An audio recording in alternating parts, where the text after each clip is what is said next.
Avery, whose show is this?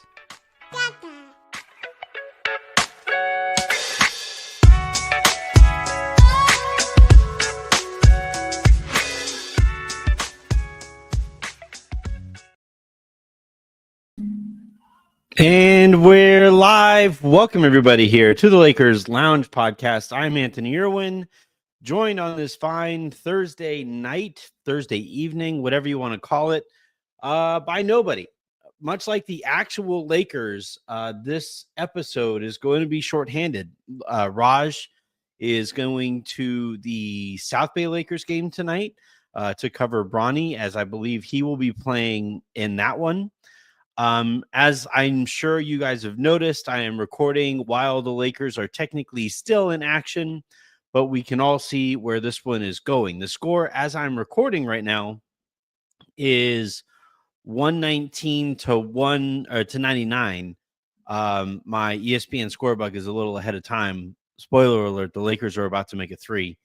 It is gonna be Luka from downtown. Excuse me. So yeah, today on the show we'll be talking about this game. Not really too much to talk about, to be completely honest, as this was a pretty predictable outcome to it.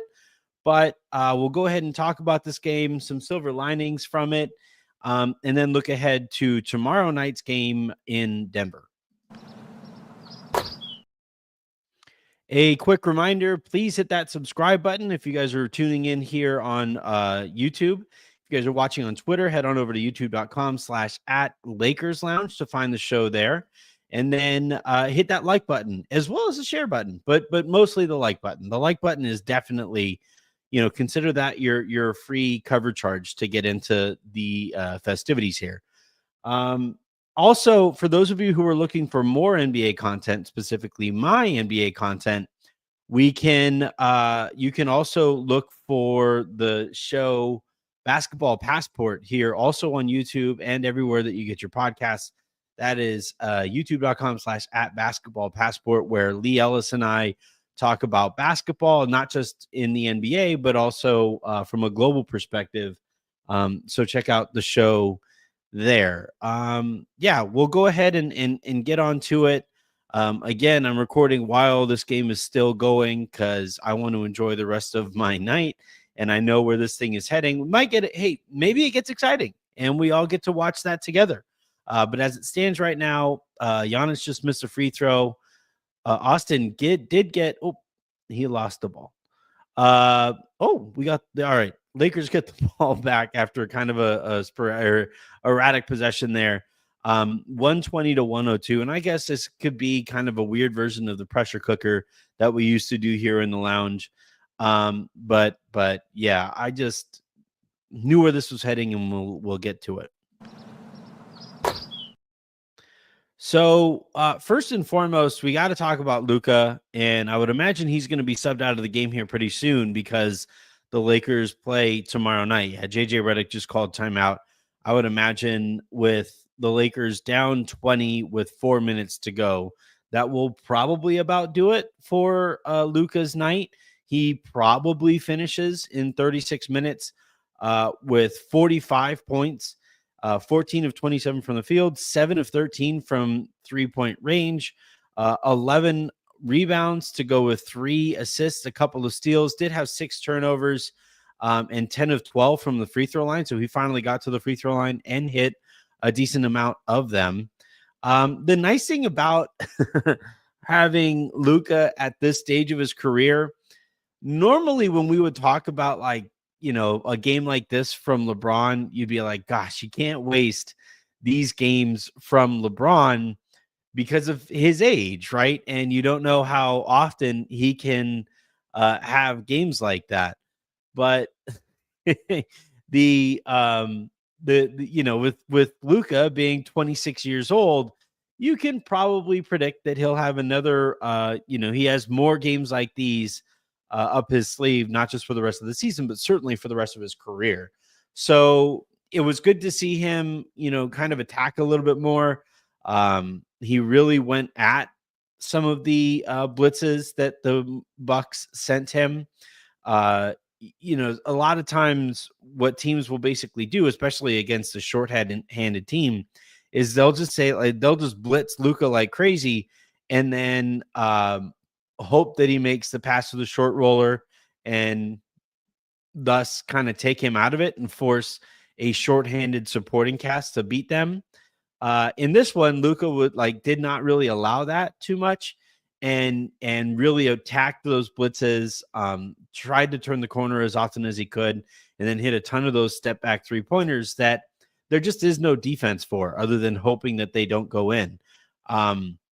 You would like to have been a little bit more competitive in this game, but again, as we talked about in the Brooklyn game, and then even more so now against a good team, the Lakers just didn't reach that barrier for entry with size on the perimeter and then productive size on the interior.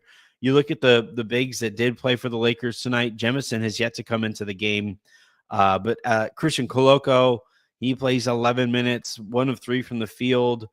No rebounds for Koloko, no block shots, and then you have Alex Len, who played 19 minutes, 1 of 3 from the field. Also, 3 rebounds for him, a couple assists, no block shots.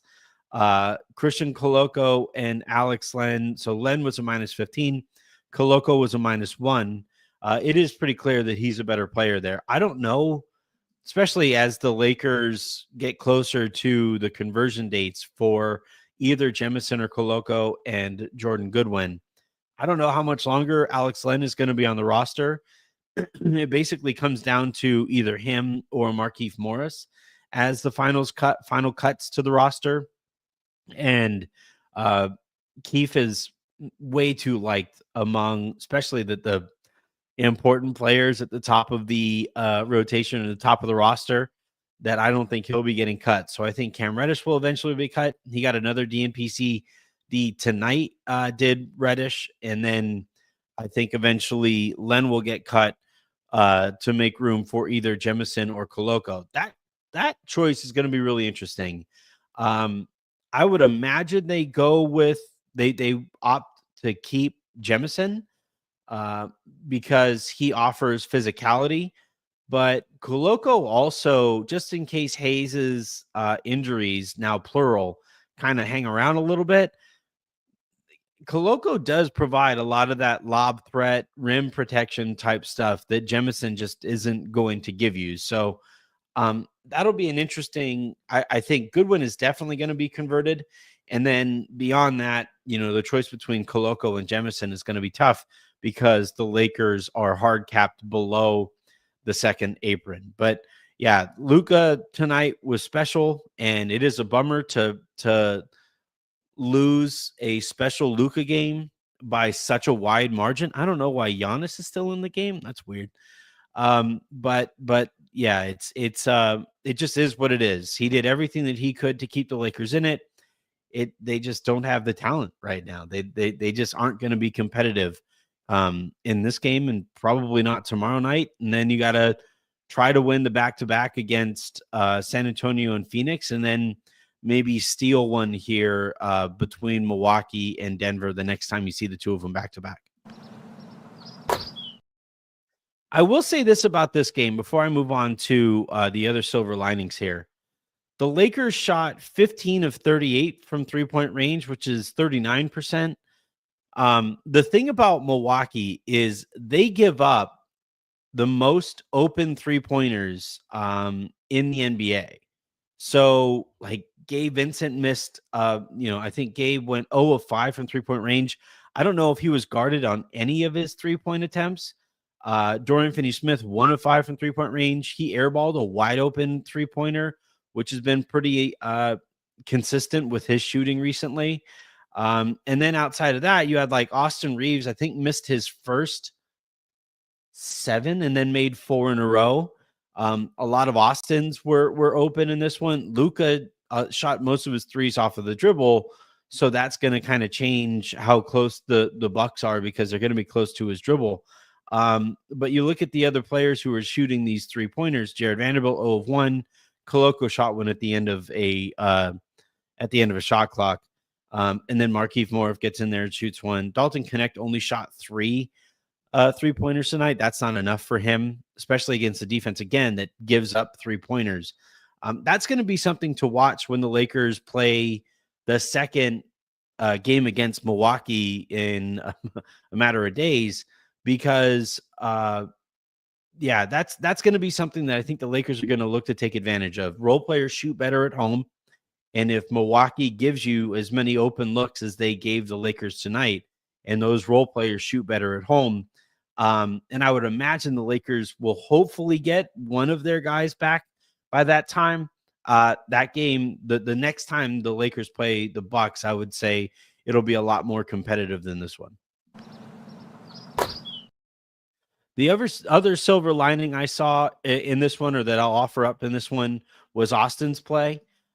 He looked a lot more comfortable out there. His final line, he also played 36 minutes, 10 of 17 from the field, 4 of 7 from three-point range, 4 of 4 from the free throw line, and then 28 points was what he totaled, or what he finished with, 8 boards, 3 assists, and he also had 3 turnovers here. Milwaukee was playing him really physically, but I thought he handled it pretty well, especially later. Once he got settled into the game, that was kind of ugly early on. Some dumb turnovers there, and some plays that I thought he was going to get a whistle on and then didn't.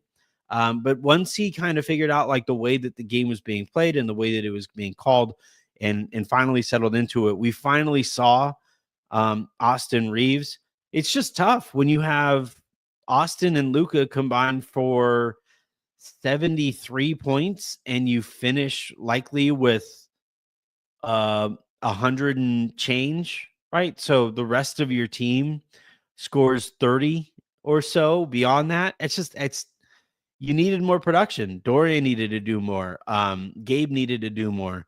And Dalton scored 10, which is, good for him, but the Lakers just needed more from their supporting cast. But we've been talking a lot lately about Austin and the way that he looks physically, and the way that he's approaching the game psychologically. And this was the most Austin-ish that we have seen here since the calf strain, I think. And the next step, I think, is going to be him and Luka doing more together. They're doing this thing where they're doing that kind of like drag screen, or Austin's barely making contact, and it's a pick and pop type play that they're trying to hit on there a ton.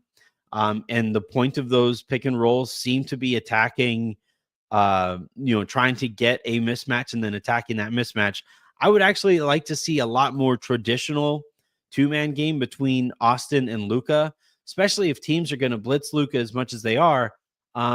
If you put Austin in the pick and roll and teams blitz or trap Luka in that pick and roll, now all of a sudden he's hitting Austin in the short roll, and he's going up against a 4-on-3 defense that is now scrambling. That's the kind of advantage you would think the Lakers would want to create there. But for whatever reason, we aren't seeing a ton of it. So that's going to be another, step forward in that progression that we need to see from Austin and Luka, and then by extension, LeBron, whenever he gets back, is rather than matchup hunt when they run pick and rolls with 2 of those 3 guys, actually, make contact with the screen and run a more of a traditional pick and roll that puts the defense in a bind, more so than, hunting a mismatch, stopping the flow of the game, allowing the defense to get set up and pre-rotate to help out that mismatch, and then kind of going from there. You can do that to a certain extent. That's going to be part of the diet. That is a very important part of a playoff diet. But for having other options and other things that you can do to defenses, running a traditional pick and roll with those guys is going to be pretty important. But good game here from Austin. Let's see how his calf holds up after the flight to Denver, and then we'll see what his legs look like on the second night of a back-to-back tomorrow if they play. Like, it wouldn't surprise me if the Lakers just say, sorry, everybody. Luka's been nursing a calf thing. Austin's been nursing a calf thing. Jaxson and Rui and LeBron are all back in LA anyway. We'll talk about that here in a bit as well. But I kind of wonder if they basically try to rest up and make sure they win the San Antonio and Phoenix games back to back, because those are ones you absolutely have to have. I'm going to try to grab something while I am recording, so pardon my live production while I talk through it. But there was a really interesting kind of moment here in the game, talking about centers. Really interesting moment here where I have never really heard an announcer go at a player the way that Reggie Miller went at Alex Len. And he did so like in a somewhat nice way, but still was pretty very, very honest is how I'll put it. I'm loading it here. So once it is loaded, I'll play it. But the reason I'm bringing this up is because you guys see the Coloco bullet there at the bottom. And the rest of the show, I think we'll go ahead and turn into a mailbag. So get your questions in. But I thought it was really interesting, like Reggie Miller seeing what we've all seen from Alex Len. Here's what he had to say while the game was going on. Some great athletes have the speed-up game. Luka Doncic has the slowdown game. That's the problem. Len, he's not guarding anyone. He's not scoring. He's not rebounding. Go small if you're the Lakers.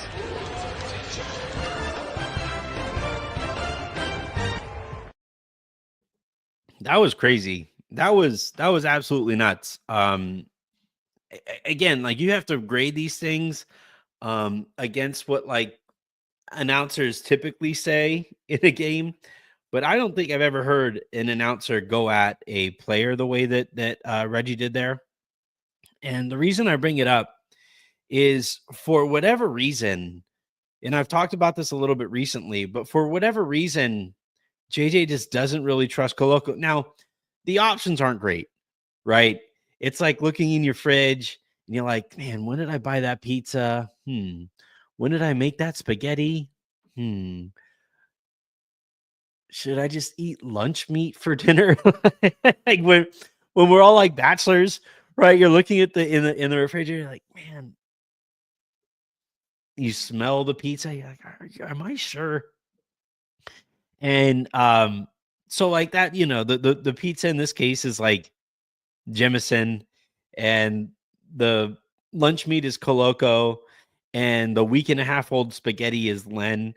And no matter what choice you make, right, for that meal, you're probably going to regret it. You're probably going to give something up. You're not going to love the meal a ton. And as soon as you eat that, the other things that you saw there in that fridge are being discarded and thrown away with the quickness. So, you were just trying to make it to the weekend, and you just gotta eat something before you go to the grocery store. And after that, like, you're going to discard both. Like, eventually Alex Len, Trey Jemison, Christian Coloco, those guys are not going to matter in the Lakers rotation at all. Not just for the rest of the season, but certainly after this season. But you do have to make a choice between the three of them if you're JJ Redick. And tonight the choice was Christian Coloco and Alex Len. And I kind of understand it, like why you would go with Alex Len, who was most recently an NBA player, but it's just he hasn't looked good. He looks afraid to shoot. When he catches the ball in the short roll, he is very clearly only looking to pass. And I think teams know that. He can't finish above the rim anymore. He doesn't have the touch to use a floater game. And like the only thing that he can, I think, confidently do is catch that ball in the short roll and then look for the shooter on the opposite corner. That's it. And like Coloco got in immediately, caught a lob. I think that's something that the Lakers offense has missed. Now, that was all he did offensively. Literally, he did not score another basket, another point. And then, for Jemison, he can't even do that. Like he's not very good. operating the short roll. He doesn't have touch around the basket, and he can't get above the rim, but he can play more physically, which is why I would have thought that maybe tonight the Lakers would go with Jemison and Koloko only. Just, Milwaukee is a very big team, and Jemison is one of the few Lakers who can physically not move when Giannis puts his shoulder into him. We didn't see Jemison in this game, though. And it's also like, I kind of get why we wouldn't have seen him there, because now all of a sudden you have, in an already kind of weird rotation, 3 bad centers playing in it. JJ Redick decided to not go with that. So it is what it is. The sooner the Lakers can get Jaxson Hayes back, the better. Now, they aren't going to have him in Denver, so JJ is once again going to have to look into his fridge and see, some Kung Pao chicken that has way too much pow. he's gonna look in there and see some eggs that he spent way too much money on, but like, you don't want to waste because of how much money you spent, but you're kind of nervous about what's gonna happen when you crack them. Or he's just gonna do like cereal for dinner, do some Lucky Charms for dinner. Like, that's what he's gonna have to make a choice on. And to Reggie's point there, in that clip, Reggie was basically saying, don't play a center, go with an actual NBA player that might make you small, but you at least now have 5 NBA players out there on the court. Problem is, like, the Lakers did that, but they don't have the physicality on the perimeter to stop Giannis from doing anything. So Giannis immediately went on a run as soon as the Lakers went really small. So again, like, it's just, that's what these games are going to look like. And it's why I started recording this podcast so early, because the Lakers just don't have any good options at center. It's all bad leftover food. Let's talk about the injuries, and then I will go ahead and jump into some of your guys's questions and comments that you guys have been leaving over the course of the show. So LeBron James and Rui Hachimura and Jaxson Hayes all headed home. It was reported that Keith was going to go home too. And so, like, it's I think he was getting ready to go home, and the Lakers were like, hey man, you might actually play. And he did wind up playing in this one. So like, I would imagine he's going to be available for that game against Denver as well. But those guys that got sent home, I guess there's some optimism on LeBron that he'll get back there, and hopefully all of the swelling is gone from that groin region, and they can run more effective imaging on the injury to figure out what the scale of the injury is, and then figure out a plan from there. Rui Hachimura, like, when you're traveling, the thing with Rui's injury, and all of these injuries, to be completely honest, any injury that you're dealing with swelling, it's not good to be getting off and on planes and going up to elevation and then coming down from elevation and then staying in hotel rooms and then, getting in late, not getting consistent sleep. Like, if these guys aren't going to play, it kind of makes sense to, get them home, get them on a regiment, and get them, to figure out how best to actually improve their injury situation. And hopefully this means that they can get that, once they figure out that regiment, and they figure out, what is necessary to get these guys back on the court, we start hearing more definitive updates. Like JJ Redick's update on all of those guys is, yeah, they went home and they're all day-to-day now. It's like, we're all day-to-day. I'm well, I don't know what that even means, because Rui Hachimura was the last few updates on Rui have been, we'll talk to you in a week. Week goes by, talk to you in another week. less than a week goes by. We sent him home, and now he's day to day. Okay. Jaxson Hayes, yeah, he has a bone bruise. He's day to day. We sent him home, and hopefully he's also now day to day.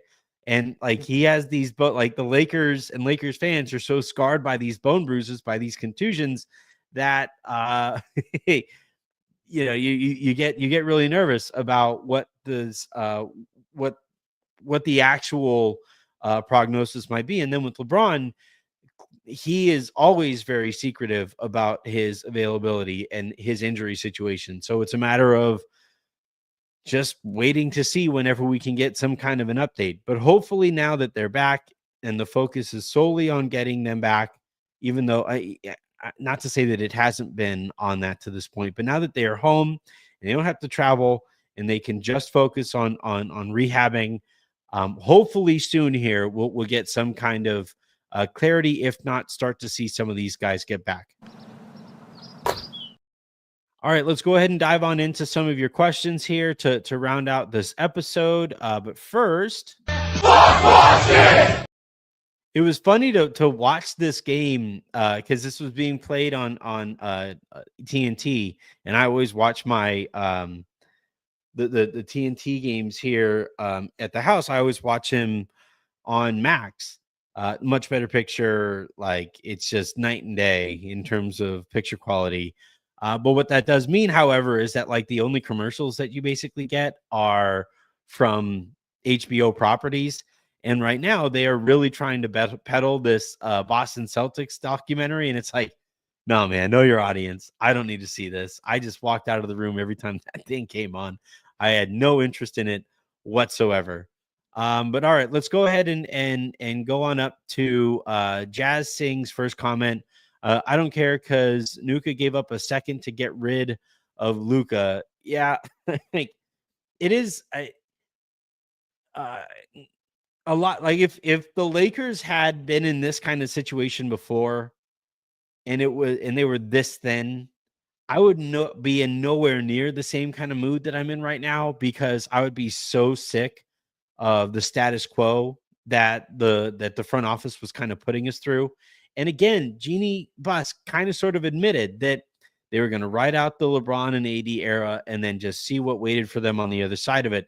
So like in all likelihood, we were probably heading towards this kind of a scenario here where and not have Luka. So it's even while I understand the annoyance, the frustration, and share some of it too, it's hard for me to just sit here and get super duper angry and hate everything in the way that I used to when I jump on shows like these, because at the end of the day, like, all right, this season we'll see what they're capable of in terms of competing for a championship.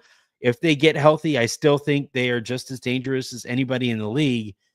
And then after that, you can this upcoming off season, having already seen that Rob was at least temporarily interested in upgrading the roster and getting Luka the type of center that he wanted. We know that he's going to be looking to do that this summer, because we saw him act so quickly after they acquired Luka. So you know that, like, you know, they're going to have a lot more urgency, and there is a light at the end of this tunnel. Whereas before, while it was, you know, the Lakers kept on saying all the right things. Yeah, we really, really want to win. We're, you know, can't buy a house that isn't for sale. And, you know, all of those stupid tech bro cliches that we kept getting as excuses why the Lakers weren't doing anything. You know, we at least know that they are going to be doing something, and that this team is going to look a lot better in short order, either after the season, and then even before then, we get to see Luka and LeBron in the playoff setting together, something that, you know, should be really exciting. So like, even while it's, you know, that Brooklyn loss was really annoying, and then heading into this game, knowing that you don't really have a chance, heading into tomorrow night, knowing that you don't really have a chance, like on the other side of that rainbow, on the other side of this annoyance and frustration, you do have, you know, a pot of gold, hopefully.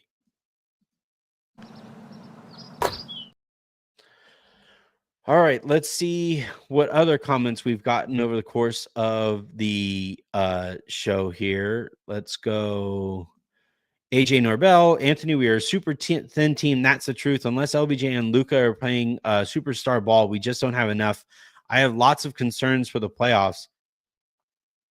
Well, I'll ease some of those concerns. Again, if the Lakers aren't healthy, then none of this matters, right? So just take for granted while I offer up this analysis, while I do ease some of that concern, that in this hypothetical, the Lakers are healthy, fully healthy. Everybody's going to trim down their rotation.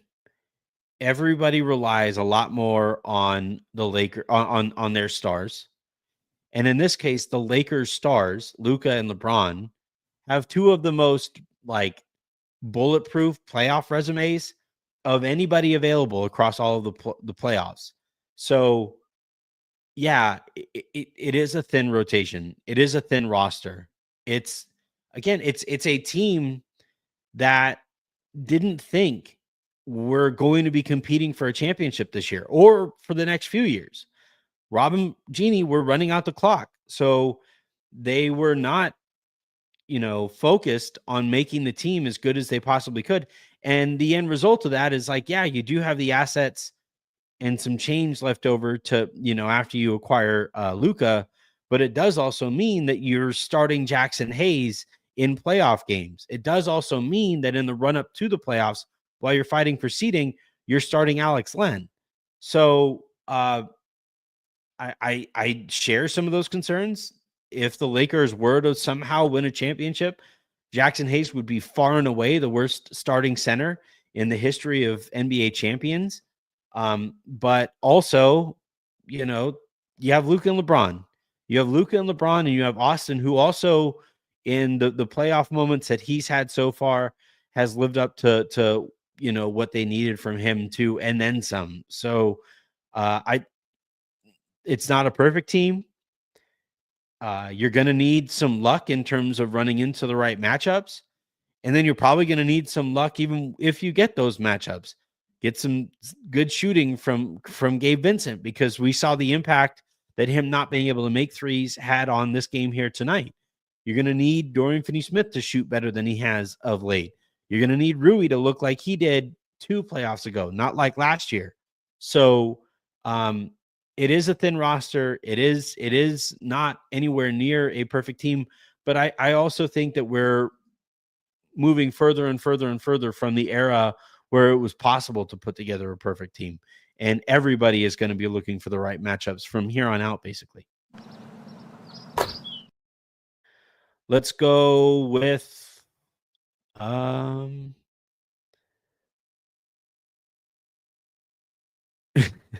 Doogie. A 90-year-old woman can jump higher than Alex Len. I've seen my grandma before she died had some hops, Mockman, the 3 two-ways are better than Len, Cam, and Shake. Shake's 2026 non-guaranteed contract isn't worth limiting their 2025 playoff flexibility. Well,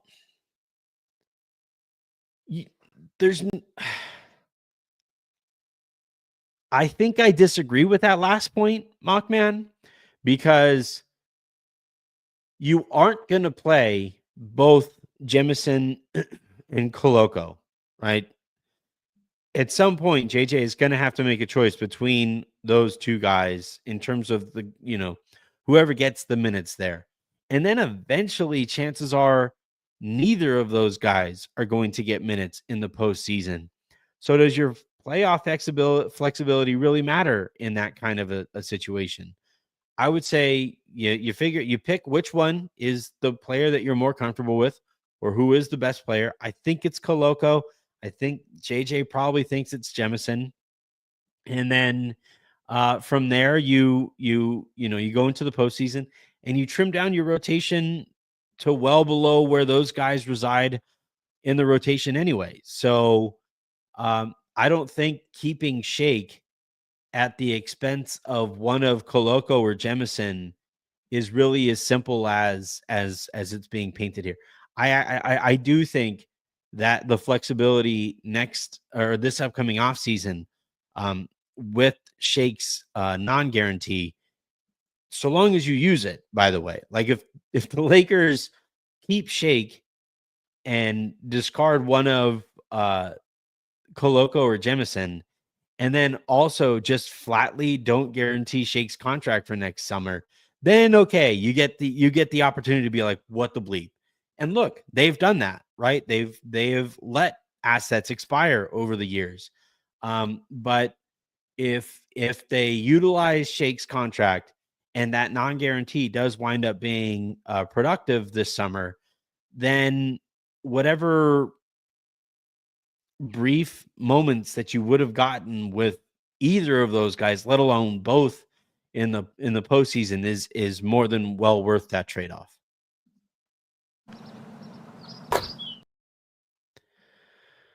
All right.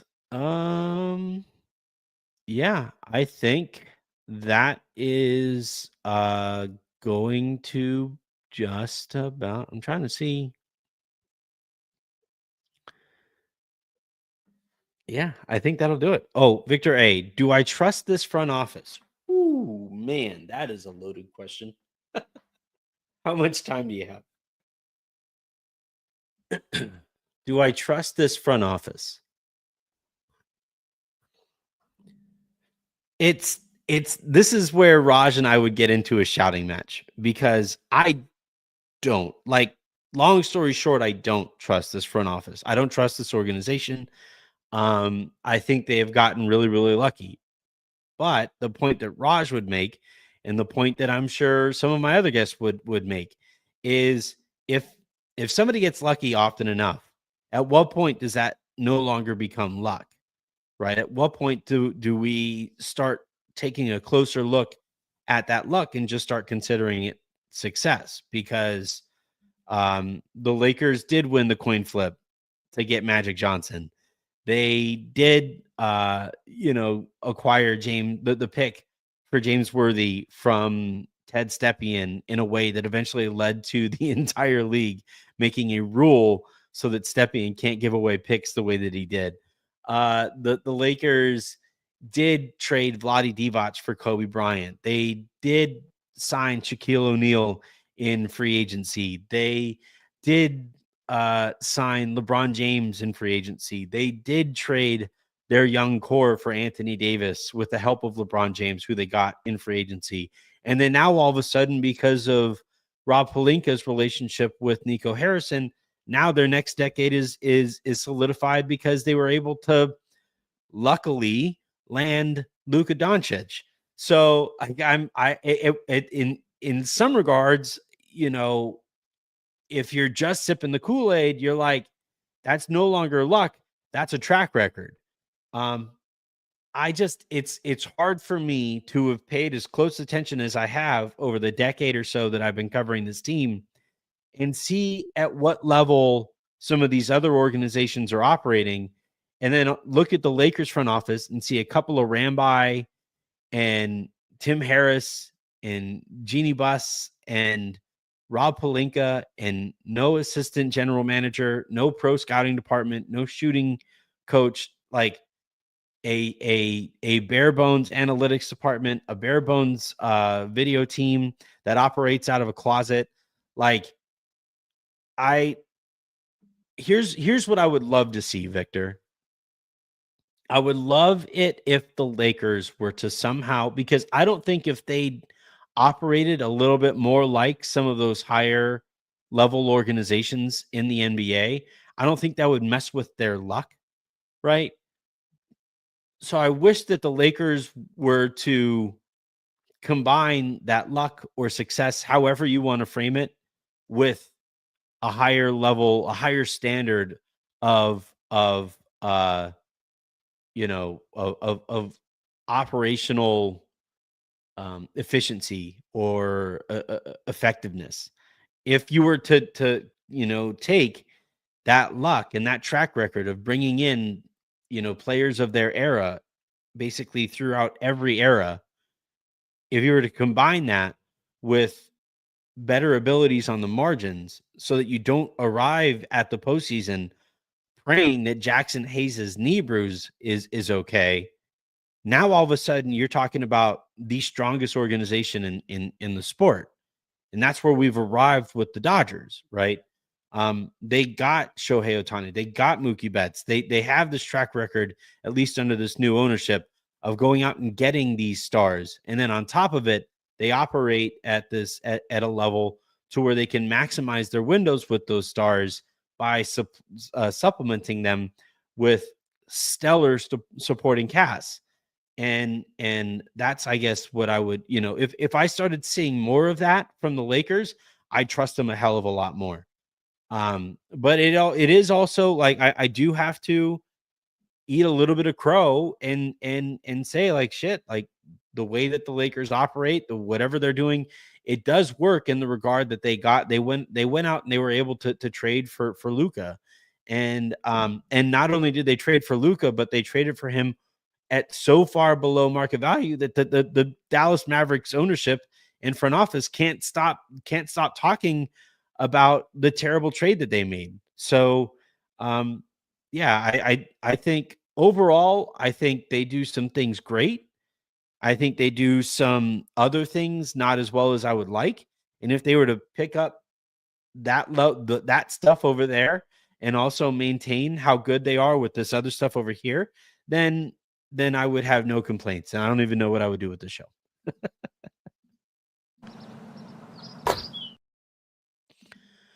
All right. Justin Tyndall writes, Len has to get the Reddish treatment, surely. I think they're both eventually gone. Like, we're talking, I had Eric Pincus on the show earlier this week. I thought that episode was phenomenal, by the way, in terms of just raw information that you guys have access to because of that interview. I'm biased, obviously, but they can right now fit both of Jordan Goodwin and Trey Jemison under the second apron right now and waive both of Alex Len and Cam Reddish from there. Now they do have some days left over. I think we're nearing the end of those times where they're going to have to, finally convert those guys in the next, I think, week or so. Just in terms of days of service they have as two-way players. So like Cam Reddish, Alex Len, I don't think those guys will be Lakers by the end of the month. And what they choose to now, one reason they might be waiting, and I'll ask Eric, is maybe they think they can sneak Jemison, Goodwin, and Koloko in under under that second apron. I somehow doubt it. Like, I do think that this might just be a matter of saving a few bucks by, running out the string of days that those guys have as two-way players. But regardless, like that's where this is heading. So yeah, like they and like right now, to be completely honest, they need bodies. That's why it doesn't make too much sense to me that Cam Reddish isn't getting any minutes whatsoever. They clearly need help on the wing. He hasn't played in forever. If you just like if you set all of the calendars throughout the Lakers practice facilities to November, maybe you convince Cam Reddish to play defense. Like, I'd give it a go. I'd see what you can get in these final days or week or so before you're getting ready to cut him. But yeah, eventually that's where this is heading. I understand the Len frustration. He's not an NBA player. But the Lakers signed him. They made a mistake because, and look, I'll cop to saying I thought it was a solid signing. I also hadn't seen a ton of Alex Len play this year. He was probably the best big on the market at that time because Daniel Theis decided to go back to Germany. But yeah, at the end of the day, it hasn't worked out, and I don't think he's going to finish the season as a Laker.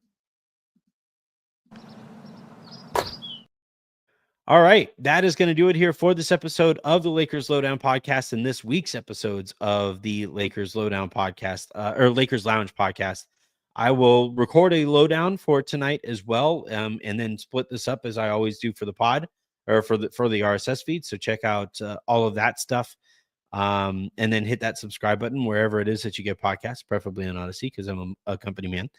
And then, until Sunday, which the Lakers have a game that day, I'm Anthony Irwin saying have a great rest of your day, make somebody else's, and I will talk to you then. Have a good one, everybody.